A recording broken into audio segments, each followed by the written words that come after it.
Hey guys, and welcome back to this channel. In this video, I will be showing you guys how you can edit your page size in Google Docs.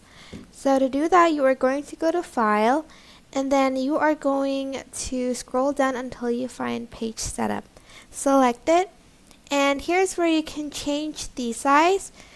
Currently it's on letter, but you can change it to A4 for instance if you'd like.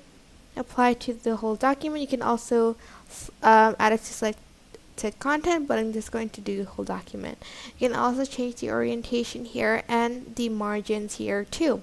Once you're done, you're just going to select OK, and as you can see, the paper size kind of changed a little. It's not that big. Maybe if I change it to A5, it will change like so. That is how you can change a page size on Google Docs. I hope this tutorial was helpful for you guys. Don't forget to like, comment, share, and also subscribe to this channel if you haven't done that. If you have any questions, just leave it in the comment section down below, and I will try my best to answer them all. Thank you so much for watching. Bye!